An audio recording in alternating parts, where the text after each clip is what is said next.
David Zilber will be joining me today.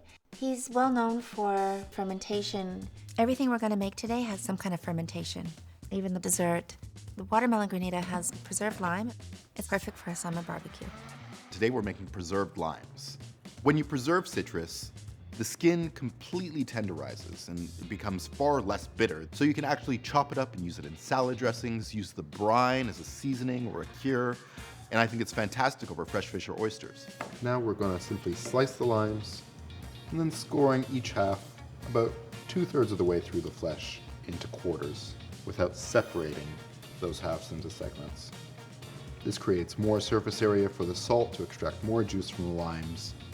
We're just spreading open our scores and seasoning the limes heavily with kosher salt. Will help to draw out the moisture and allow the limes to basically cure through without spoiling, even at room temperature. A couple tablespoons of black pepper for a bit of spice, and a few bay leaves as well for some herbaceous complexity.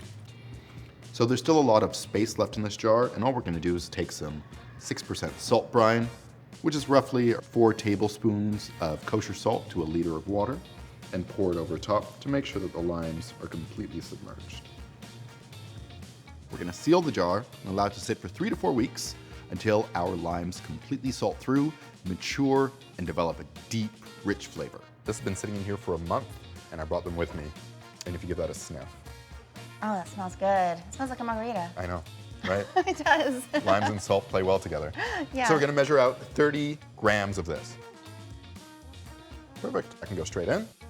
It also deserves a taste test, though. I'm really curious. Oh, that's delicious. Yum.